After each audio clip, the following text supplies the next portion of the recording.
Merci beaucoup. Merci de l'invitation et puis de continuer ce projet passionnant, un peu fou, de suivre les auteurs de la French Theory au regard du droit. Donc j'avais trouvé passionnant ce que vous aviez fait à Amiens-sur-Barthes et du coup j'ai vraiment envie de continuer à vous suivre. Et donc je suis ravi d'être ici à Orléans dans ce petit temple de la normativité, et un peu aussi avec le sentiment que je n'ai pas complètement ma place, parce que je ne suis pas normativiste, je n'ai pas étudié les questions de normes particulièrement, j'ai un peu tourné autour, et bon, d'avoir à faire cette ouverture m'a conduit à réfléchir au sujet. Et du coup, je traiterai sans doute avec cette ouverture plutôt non pas de Foucault face à la norme, mais de Foucault et le hors-norme. Donc je vais peut-être passer à côté de ce qu'on m'a demandé de faire, mais bon. Alors, j'ai réintitulé ma présentation. Ah oui, avant que j'aille plus loin, je voulais aussi dire que je n'ai découvert Foucault qu'il y a un certain nombre d'années. Quand j'étais dans une file d'attente pour un déjeuner dans un colloque à Rome, et juste devant moi, il y avait quelqu'un avec qui j'ai parlé, et on a été d'accord sur tout, même sur le fait de faire un colloque ensemble, avant même qu'on se présente vraiment. Et donc c'était Benoît Freeman qui est juste devant moi. Et Benoît me dit, pour ce sujet qui est le sujet qui m'inquiétait à l'époque, et le management judiciaire, il faut aller lire Foucault. Alors, je l'ai redécouvert à ce moment-là. J'ai retrouvé un intérêt pour cet auteur qui me tombait un peu des mains avant, parce que je ne voyais pas quoi y trouver. Et depuis, évidemment, je le suis de près pour essayer de mieux penser le management judiciaire. Voilà mon angle. Je suis processualiste à la base, et c'est sur ces questions-là que je me suis penché. À propos de cette ouverture, j'ai voulu la réintituler « Pas de publication posthume ». Et donc, c'est un peu une fermeture. Faire une ouverture en forme de fermeture m'a paru un paradoxe intéressant. Un paradoxe qui est un paradoxe posé par Foucault lui-même, puisque 2 ans avant sa mort, il dit « pas de publication posthume ». Alors, on peut y voir quelque chose de technique, d'une organisation de la fin de sa vie, mais on peut y voir quelque chose de plus. Parce que il a écrit en 1963 un ouvrage qui n'est pas le plus connu sur Raymond Roussel. Et Raymond Roussel a fait exactement l'inverse. Il a envoyé un document qui ne devait être publié qu'après sa mort. Donc il voulait une publication posthume. Et Roussel, dans cette publication posthume, donc voilà les 2 personnages. Roussel, c'est la fin du 19e, début 20e. Personnage haut en couleur, extrêmement riche, qui va toujours publier ses ouvrages à compte d'auteur. Aucun éditeur n'en voudra. Foucault tombe dessus en 1957 dans une librairie et part avec ses livres en Suède, où il va commencer à écrire sur Roussel. Et ce Roussel a dit publier ce texte après ma mort. Et ce texte, c'est quoi? C'est un texte qui vient expliquer pourquoi il a fait ses livres. Donc l'explication des livres de Roussel sont données après sa mort.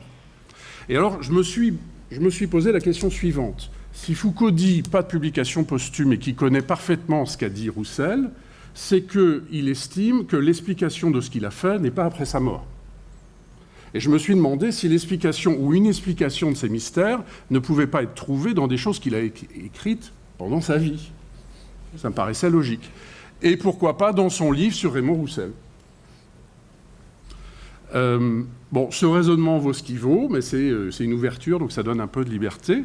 Et que dit Foucault sur ce livre? Il en parle en 1983, 1 an avant son décès.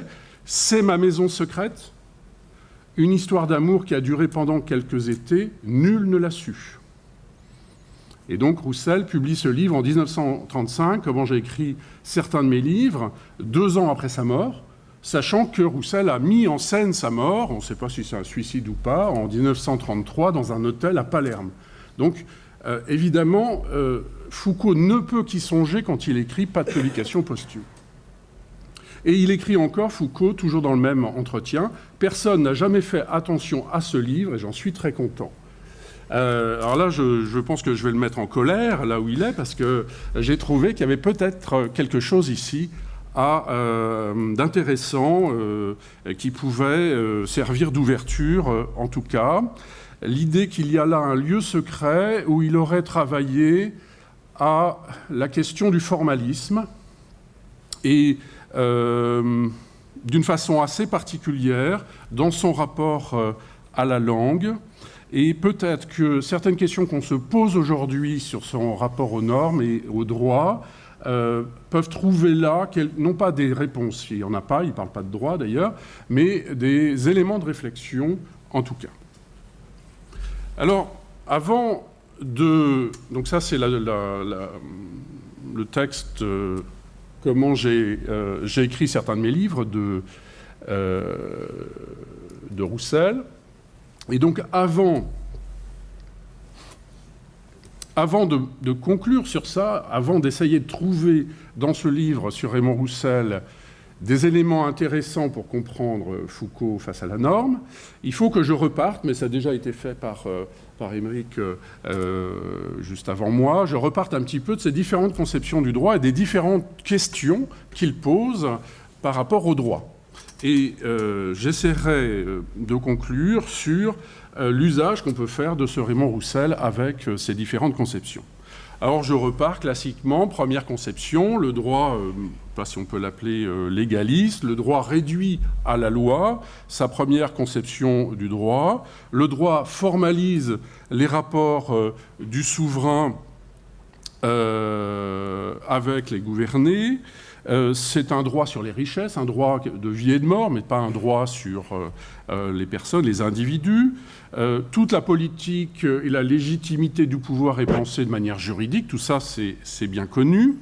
Le droit pénal sert à préserver le roi des émeutes, c'est plutôt une approche collective du droit pénal. Et puis, évidemment, il a été très critiqué pour cette approche très réductionniste, anti-juridique du droit. Et donc, on a, par exemple, les auteurs anglo-saxons, que j'ai essayé de traduire ici, qui disent « Unt et Wickham ». Foucault s'appuie fortement sur une équation plutôt primitive entre la souveraineté et l'absolutisme. Sa conception est construite sur une connexion littérale entre souveraineté politique et souveraineté juridique. Donc c'est assez radical comme critique. Il est difficile, on a envie de le sauver, on a envie de dire non, il ne s'est pas trompé, etc. Mais c'est pas si facile que ça à faire parce qu'il y a vraiment des textes où il réduit le droit à ça. Alors je me suis demandé si justement il n'avait pas simplement fait une histoire des formes du droit et que ça a été une des formes qu'il présente comme étant la seule forme, c'est là peut-être où il nous choque, mais ça a été une forme historiquement posée et donc ça rentre bien dans cette idée que ce qui l'a intéressé peut-être autour des normes, c'est le formalisme. Il se disait pas d'ailleurs structuraliste, mais plutôt formaliste dans un texte. Alors, on passe... Alors, Unt et Wickham sont critiqués. Alors ça, c'est Gary Wickham. Et ils sont critiqués par Da Fonseca, dont on parlait tout à l'heure, qui disent « Mais ce qu'ils ne voient pas, ces deux auteurs, ou qu'ils ne voient qu'erronément, c'est que ce plan conceptuel de l'approche foucaldienne possède l'exacte extension de la nécessité d'identifier la différence théorique entre loi et mécanisme de normalisation. Et dans les travaux où nous retrouvons ce plan conceptuel, il est immédiatement suivi par un autre type d'approche. » Donc autrement dit, il ne s'est pas trompé, Foucault, il a juste été caricatural sans doute, ou en tout cas il a un peu forcé le trait pour pouvoir dégager ces théories de la normalisation. Mais peut-être qu'on peut voir un peu plus, on peut aussi voir une histoire de la forme qu'il fait à travers cette présentation du droit comme fondé sur la loi. Alors il arrive évidemment à sa théorie de la normalisation. Là, la norme est opposée au pathologique. Il sépare les objets et les sujets de savoir. Il y a une norme de savoir qui énonce une vérité, une norme de pouvoir qui règle les activités, ce que Émeric présentait. Ce sont les corps qui sont visés, non plus des richesses ou des gouvernés. Et puis, avec les personnes dangereuses, on cherche les personnes qui ont des anomalies. Donc ces personnes ayant des anomalies vont être considérées comme des objets de savoir, et ceux qui sont des personnes normales sont celles qui peuvent savoir. Donc normaliser, c'est produire des conduites à partir d'un certain nombre de normes précises, de disciplines, qui excluent ou qui incluent ce qui conduit à son fameux grand enfermement dont les historiens ont dit qu'il l'avait mal situé dans l'histoire. Alors évidemment, c'est facile de dire, mais la discipline a toujours existé, et évidemment, c'est aussi la critique que font Hund et Wickham, donc je lis ici. En mettant à jour l'émergence de la société disciplinaire, Foucault emploie une tactique caractéristique de beaucoup de ses travaux. Pour dégager le terrain en faveur d'une nouvelle thèse, il déplace ou contredit le sens commun existant. C'est dans ce contexte qu'on peut comprendre la manière dont il pose la société disciplinaire en opposition avec la souveraineté. Le pouvoir disciplinaire repose en dehors de la souveraineté et ne dépend donc pas du pouvoir de l'État. En ce sens, il peut décrire la normalisation disciplinaire comme étant un contre-droit qui opère dans l'infradroit. Bon.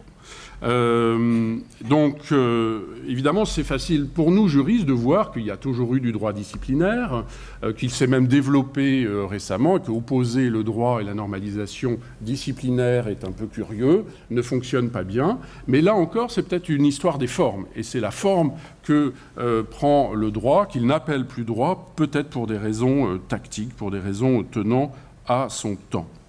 Alors le droit de punir évolue, évidemment, on ne punit pas pour protéger le roi, mais pour protéger la société. Les prisons ne sont pas faites finalement pour réadapter les prisonniers, mais pour faire peur au reste de la population.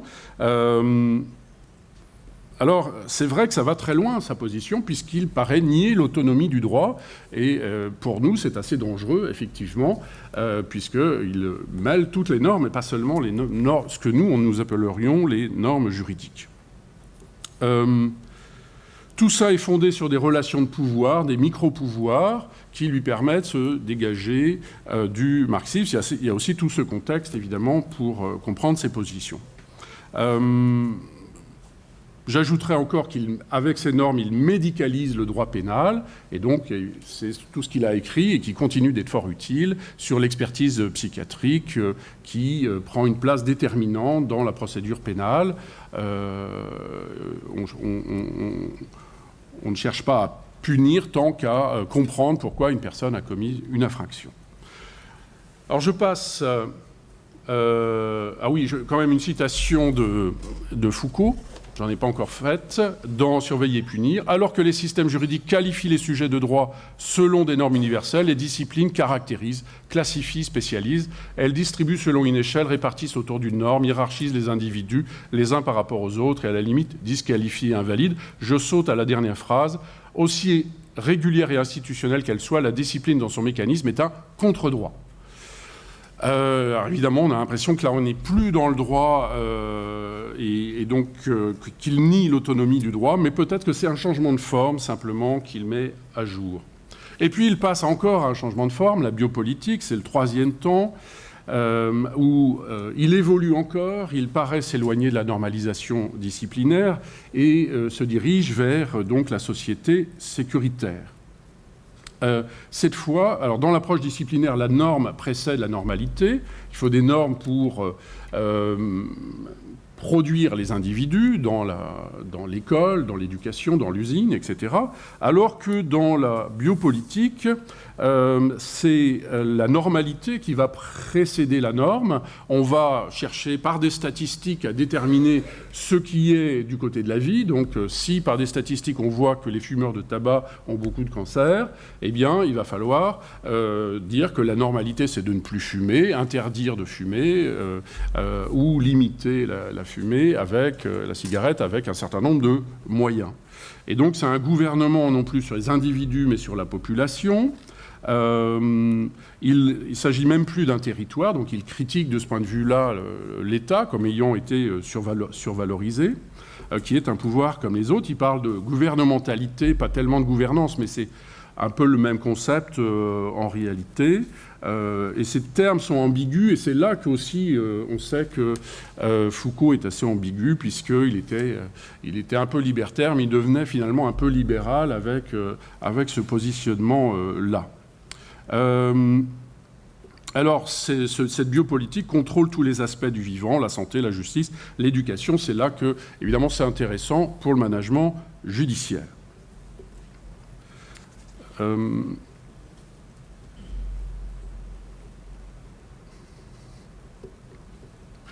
Il est intéressant de noter, c'est aussi important pour la justice, que ce système de biopolitique et avant lui la normalisation ne sont pas opposés aux droits de l'homme, qu'ils sont au contraire complémentaires avec les droits de l'homme, que le tout va ensemble et que si on donne des libertés aux individus pour des raisons éventuellement économiques, il faut aussi les contraindre par ailleurs, d'où la discipline, d'où la biopolitique.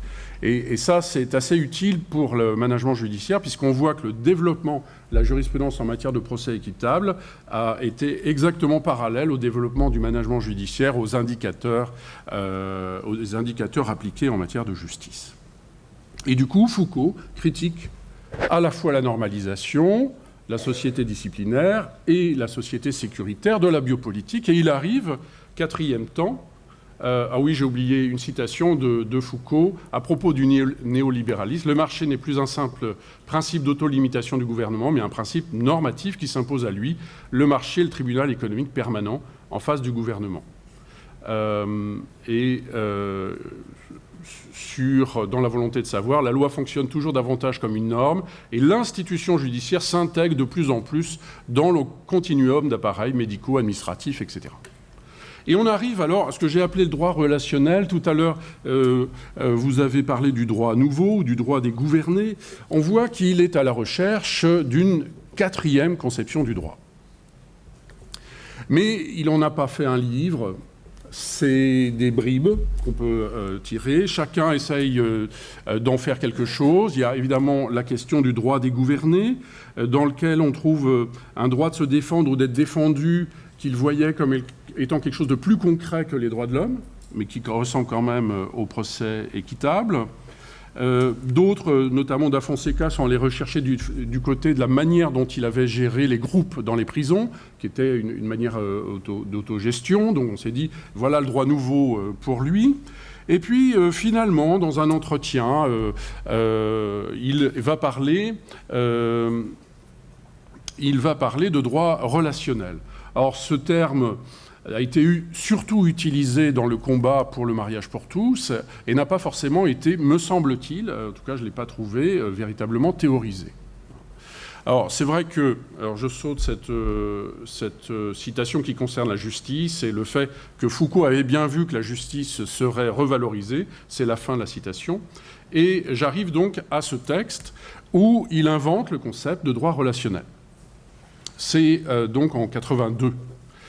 Plutôt que de faire valoir que les individus ont des droits fondamentaux et naturels, nous devrions essayer d'imaginer et de créer un nouveau droit relationnel qui permettrait que tous les types possibles de relations puissent exister, ne soient pas empêchés, bloqués et annulés par des institutions relationnelles appauvrissantes. On voit donc que ça s'oppose aux institutions, aux disciplinaires, à la biopolitique.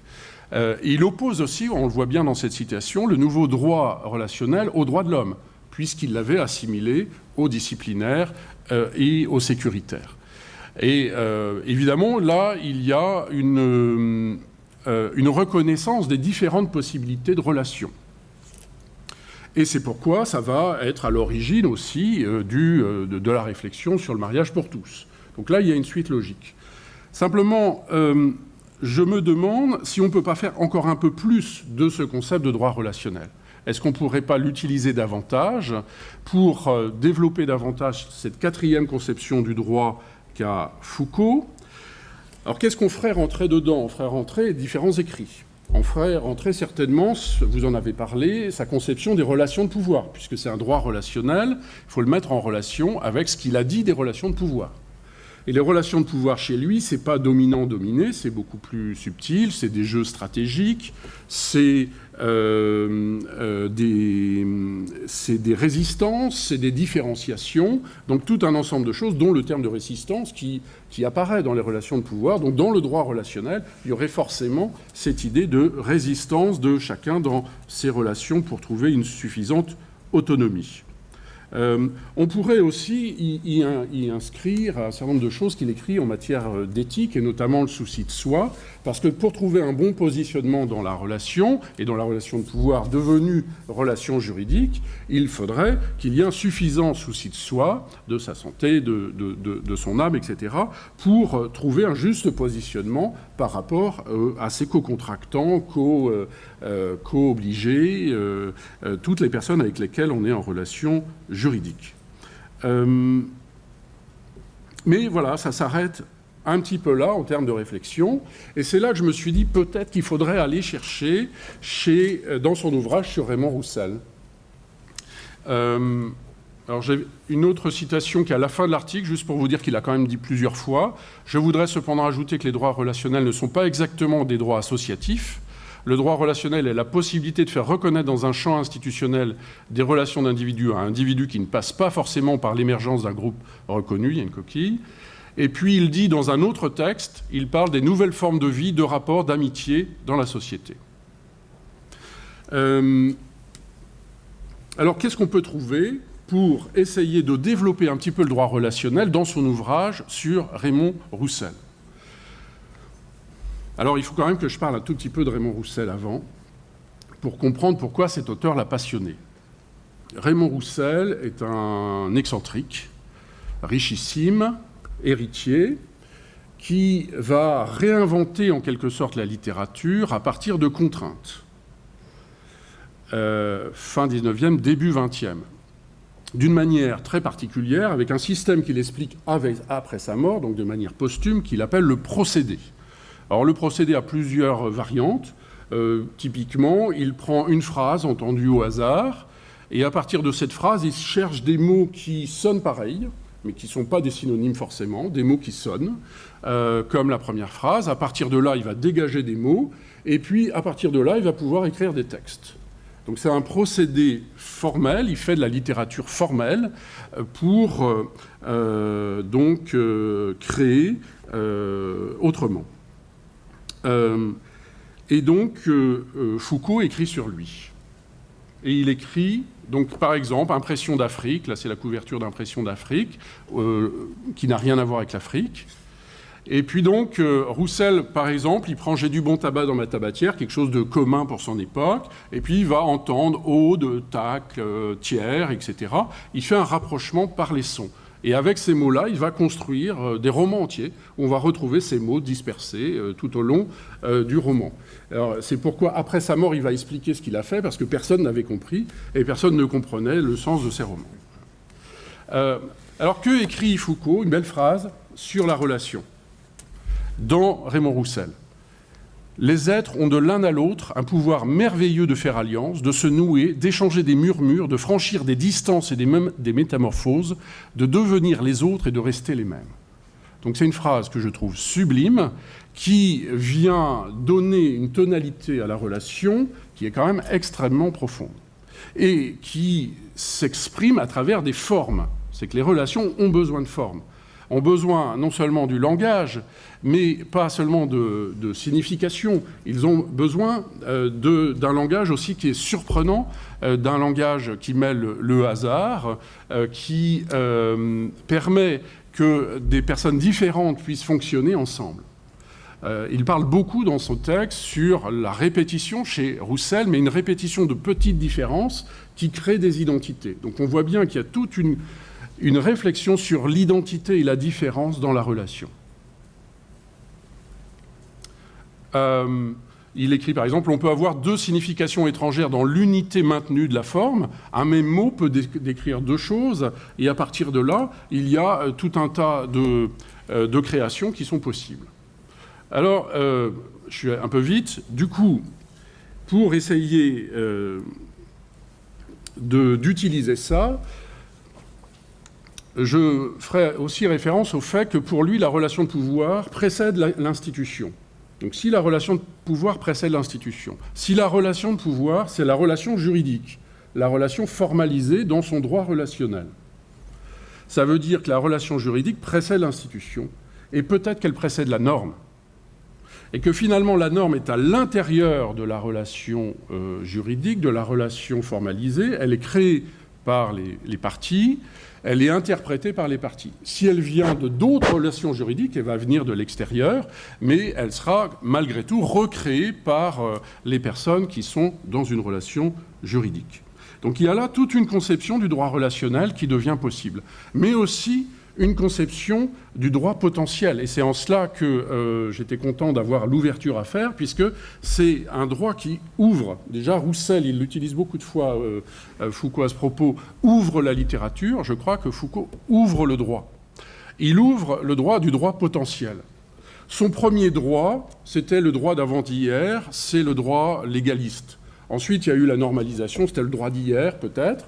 La sécurité, c'est le droit d'aujourd'hui. Le droit potentiel, c'est le droit de demain. Le droit relationnel, c'est le droit de demain.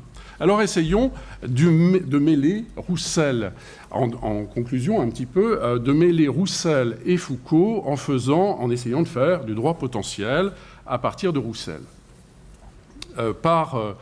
via Foucault. Alors, si on repart de « j'ai du bon tabac dans ma tabatière », j'ai entendu « j'aide »,« aide », de « j'aide » en voie juridictionnelle. Autour de « bon tabac », j'entends « comptable », j'entends dans ma tabatière des dommages et intérêts du tiers, et donc j'arrive à l'aide juridictionnelle du comptable, abonda les dommages et intérêts du tiers. Bon, ça sert à rien, mais ça prouve que ça peut marcher. Ça prouve qu'il y a là une possibilité de droit potentiel. Alors, j'en ai fait d'autres, à partir d'un texte de droit maintenant. Je pars du texte de droit, je cherche des sonorités qui rappellent le texte de droit. Comme par hasard, le mariage pour tous. Le mariage est contracté par deux personnes de sexe différent ou de même sexe, c'est l'article 143 actuel issu de la loi de 2013, ce qui pourrait donner, par sonorité, l'amarrage écho du tracteur pardonne la persienne au décès du dit fruit aux dames des axes. Là, effectivement... J'avoue que juridiquement, il n'y a pas grand-chose à en faire, mais c'est des tests. Hein.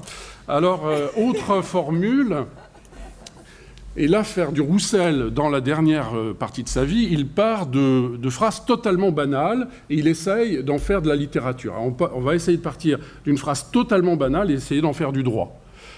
On a besoin de pluie en ce moment. Je ne sais pas si vous l'avez entendu chez votre boulanger. Eh bien, ça fait... On en peut entendre, on a hors norme.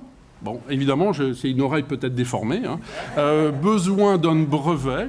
La pluie donne poursuite et en ce moment donne sous serment. Et ça donne, si on transforme ça en règle de droit, le brevet hors norme est poursuivi sous serment.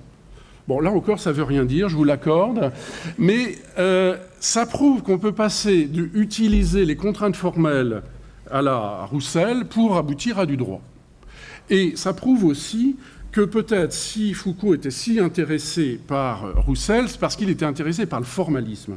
Et que ce qui est intéressant dans le droit, c'est pas seulement qu'il formalise des rapports de pouvoir, ça il l'a dit, mais je ne suis pas convaincu par ça, je crois vraiment qu'il crée les rapports humains. Il crée les rapports humains à travers le langage, mais aussi les aléas du langage, les hasards du langage. Il n'y a rien de disciplinaire là-dedans, il y a au contraire beaucoup de liberté. Et il écrit « Je n'ai jamais fait d'autres livres sur la littérature. » Et il écrit cette chose « Je n'ai pas voulu normaliser Roussel. » Il a voulu que Roussel reste hors norme, c'est pour ça que j'ai mis hors norme. Il a voulu lui-même peut-être rester hors norme. Et si Foucault est face à la norme, c'est peut-être parce qu'il est tout simplement hors norme. Merci de votre attention.